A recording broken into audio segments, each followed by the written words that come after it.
저는 윤정희입니다. 올해 66세죠. 지난해 간호조무사 일을 28년 만에 그만둘 때 정말 쉴 수 있을 줄 알았어요. 하지만 집에 돌아오니 남편 도윤 씨가 이제 집안 살림과 손주 등하교를 내가 책임져야지 라고 하더군요. 28년간 새벽 6시부터 밤 8시까지 일했는데 이제는 24시간 집안일을 해야 한다는 뜻이었거든요. 병원에서 제가 가장 잘하는 일이 약품 정리였어요. 모든 약봉지를 날짜 순으로 정렬하고 환자별로 분류하죠. 동료들이 정희 씨 손만 거치면 척척 정리돼라고 칭찬해 줬습니다. 집에서도 영수증 하나라도 받으면 날짜별로 파일에 꽂아두는 습관이 있어요. 도윤 씨는 더 구체적인 계획을 말했어요. 딸 윤서가 직장맘이니까 손주들 챙기는 건 내 몫이야. 아들 우석이도 야근 많으니까 가끔 도와줘야 하고. 저는 그럼 제 시간은 언제 가져요? 라고 묻고 싶었지만 차마 말이 나오지 않았어요. 남에게 민폐 끼치지 않는 게 제 인생 원칙이었거든요. 냉장고에 주민센터, 여성합창단 전단지가 붙어 있었어요. 매주 화요일, 목요일, 오후 2시, 월 회비 2만 원. 부담스럽지 않았는데 도윤 씨 앞에서는 꺼내지 못했어요. 그런데 돈 쓸 바에야 집안 살림에 보태는 게 낫다고 할 게 뻔했거든요. 병원에서는 제가 꼭 필요한 사람이었는데 집에서는 왜 이렇게 초라한 기분이 들까요? 연금을 받는다는 이유로 왜 작아져야 할까요? 하지만 가족을 위해 희생하는 게 당연하다고 생각했어요. 언젠가는 제 시간을 가져볼 수 있을 거라고 막연하게 생각하면서 말이죠. 한 달 후 도윤 씨가 좋은 제안을 했어요. 우리 투명하게 살자. 내 연금 카드를 얘 휴대폰 간편 결제에 연결해서 가게를 투명하게 관리하는 거야. 38년 동안 돈 문제로 싸운 적이 거의 없어서 좋은 아이디어라고 생각했어요. 도윤 씨 인쇄소 사업이 2번 실패했을 때도 제 월급으로 버텼으니까요. 며칠 후부터 결제 알림이 오기 시작했어요. 처음엔 마트 약국 같은 당연한 것들이었는데 가끔 코인원, 업비트, 키움증권 같은 생소한 업체명이 보였어요. 도윤 씨에게 물어보니 소액 투자 좀 하고 있어. 우리 노후 자금 불려야지 라고 했습니다. 저는 습관대로 모든 영수증과 거래 내역을 파일에 정리하기 시작했어요. 날짜 순 정렬, 용도별 분류, 금액까지 꼼꼼히 적어뒀죠. 도윤 씨는 그렇게까지 할 필요 있어 라고 했지만 기록을 남겨야 나중에 확인할 수 있잖아요 라고 답했습니다. 합창단 전단지를 다시 냉장고에 붙이고 용기를 냈어요. 여보, 합창단 한번 해볼까 해서요. 하지만 예상대로. 그런데 돈 쓰지 마. 그 돈으로 손주들 간식이라도 사는 게 낫잖아 라는 반응이었죠. 그날 밤 파일처를 정리하면서 이상한 걸 발견했어요. 투자 관련 결제가 생각보다 많더라고요. 하루에 5만 원, 10만 원씩 나가는 날이 있었어요. 도윤 씨는 시세가 좋을 때 좀 더 넣는 거야 라고 했지만 저는 투자 관련 내역에 빨간 펜으로 작은 체크를 해뒀어요. 나중에 생각해보니 그게 제 자신을 지키려는 본능이었던 것 같습니다. 3월부터 손주 돌봄이 곤격 시작됐어요. 오후 2시에 초등학교 픽업, 3시에 학원 보내고 5시에 데려와서 간식 챙기고 숙제 봐주고 하루 종일 손주들 시계에 맞춰 살아야 했어요. 그럴 때마다 합창단 연습 시간과 겹쳤습니다. 첫 번째, 두 번째, 세 번째 연습날 모두 못 갔어요. 냉장고의 전단지를 볼 때마다 한숨이 났어요. 정말 가고 싶었는데 너무 속상했거든요. 도윤 씨는 집에서 빈둥대지 말고 생산적인 걸 해라고 하면서 정작 본인은 하루 종일 주식과 코인 시세만 들여다보고 있었어요. 스마트폰 결제 알림도 새벽 2시, 3시에 오는 경우가 많아졌고요. 코인은 24시간 거래되니까 라고 하는데 이상한 건 수익 이야기는 전혀 안 하더라고요. 어느 날 밤 파일처를 정리하면서 깨달았어요. 지난 한 달간 투자 관련 지출이 제 연금 85만 원보다 많은 120만 원 가까이 나갔더라고요. 다음 날 조심스럽게 물어보니 도윤 씨가 화를 냈어요. 내가 뭘 안다고 그래. 신경 쓰지 마. 그날 밤 잠이 안 왔어요. 나는 왜 늘 미안해해야 할까? 제 연금인데 왜 제가 눈치를 봐야 할까? 28년 동안 벌어온 돈인데 왜 제가 하고 싶은 일 하나 못하고 있을까? 하지만 곧 그런 생각을 지웠어요. 가족을 위해 희생하는 게 당연하다고 생각했으니까요.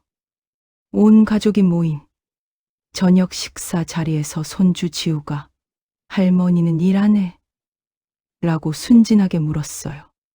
그때 도윤 씨가 끼어들었습니다. 할머니는 이제 연금만 축내는 사람이야. 집에서 놀면서 연금만 받아먹. 가끔 손주들 봐주는 게 전부잖아. 식탁이 조용해졌어요. 저는 숟가락을 내려놓고 자리에서 일어났습니다. 화장실 거울에서 66세 윤정이를 봤어요. 주름진 얼굴, 깨끗한 머리카락. 정말 연금만 축내는 사람처럼 보였을까요?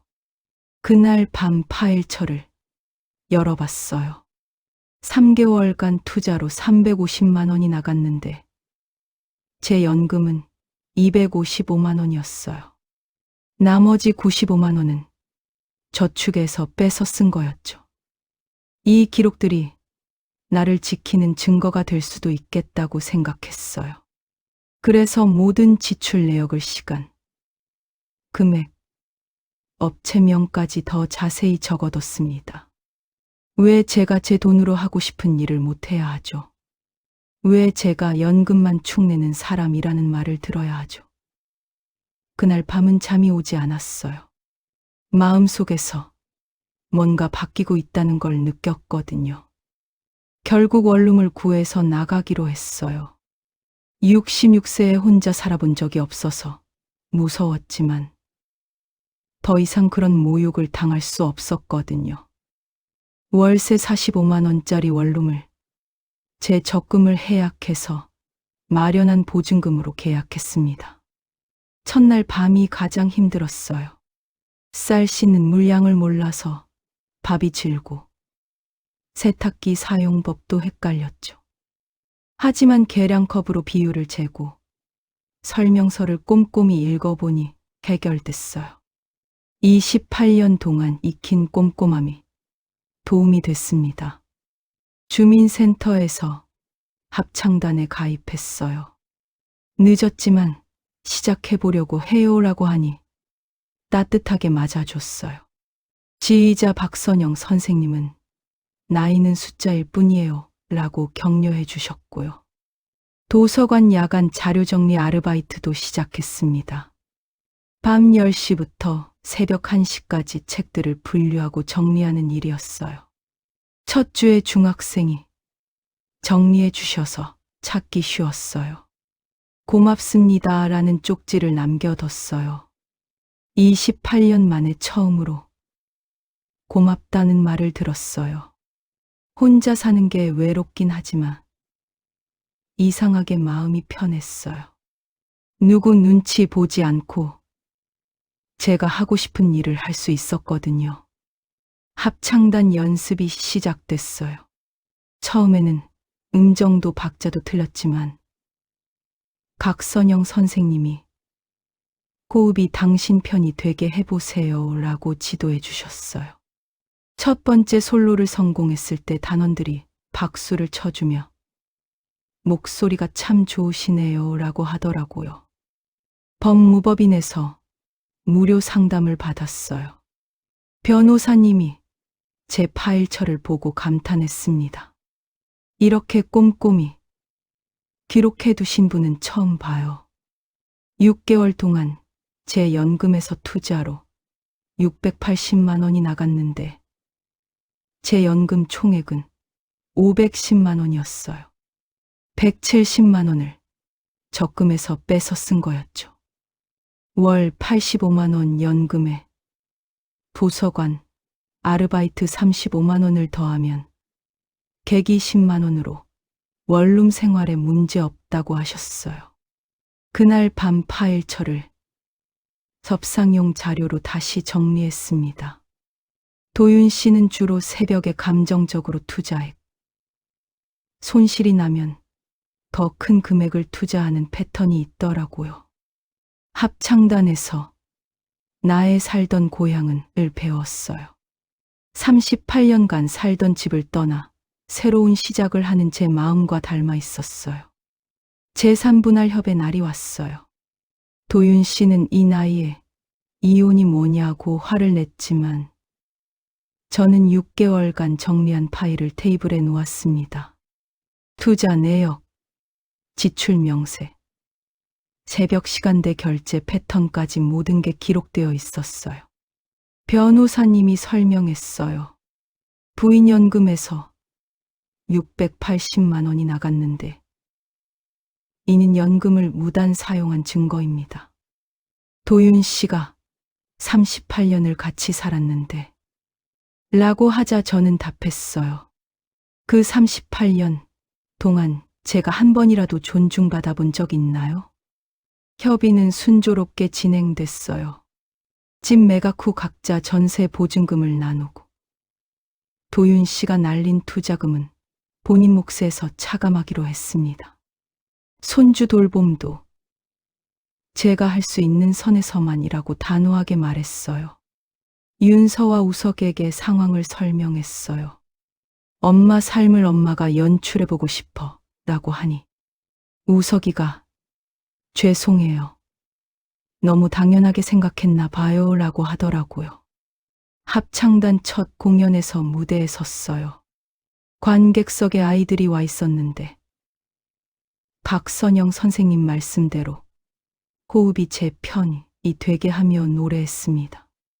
제 목소리가 홀을 가득 채우는 걸 느꼈어요. 1년이 지났어요. 도서관에서는 신입 아르바이트생을 가르치는 이치가 됐고 합창단에서는 지역 합창제 독창 파트를 맡았습니다. 경제적으로도 안정됐어요. 연금과 아르바이트, 정리 도우미 일까지 해서 월 130만 원 정도 벌어요. 가족 관계도 좋아졌어요. 윤서는 이제 엄마 부탁해도 될까요? 하고 먼저 물어보고 손주 돌봄도 제가 할 수 있을 때만 해요. 도윤 씨는 아직도 투자한다고 하는데 더 이상 제 일이 아니니까 신경 쓰지 않아요. 지난주 합창제에서 지우가 할머니 멋있어 라고 소리치는 걸 들으니 눈물이 날 뻔했어요. 아이들이 보는 할머니가 연금만 축내는 사람이 아니라 무대에서 노래하는 멋진 할머니였으면 좋겠어요. 나이 들어서 새로 시작하는 게 무섭지만 불가능하지는 않아요. 중요한 건 5가지예요. 첫째, 존중받지 못하는 관계는 과감히 재점검할. 둘째, 법적 경제적 부분을 미리 준비할. 셋째, 혼자 살 수 있는 생활 기술을 익힐 것. 넷째, 새로운 관계를 만들 것. 다섯째, 무엇보다 내 편이 되어줄 것. 오늘 냉장고에 은퇴자 합창 워크숍 모집 전단지를 붙였어요. 빨간 펜으로 동그라미를 쳤죠. 이번에는 누가 뭐라고 해도 참가할 거예요.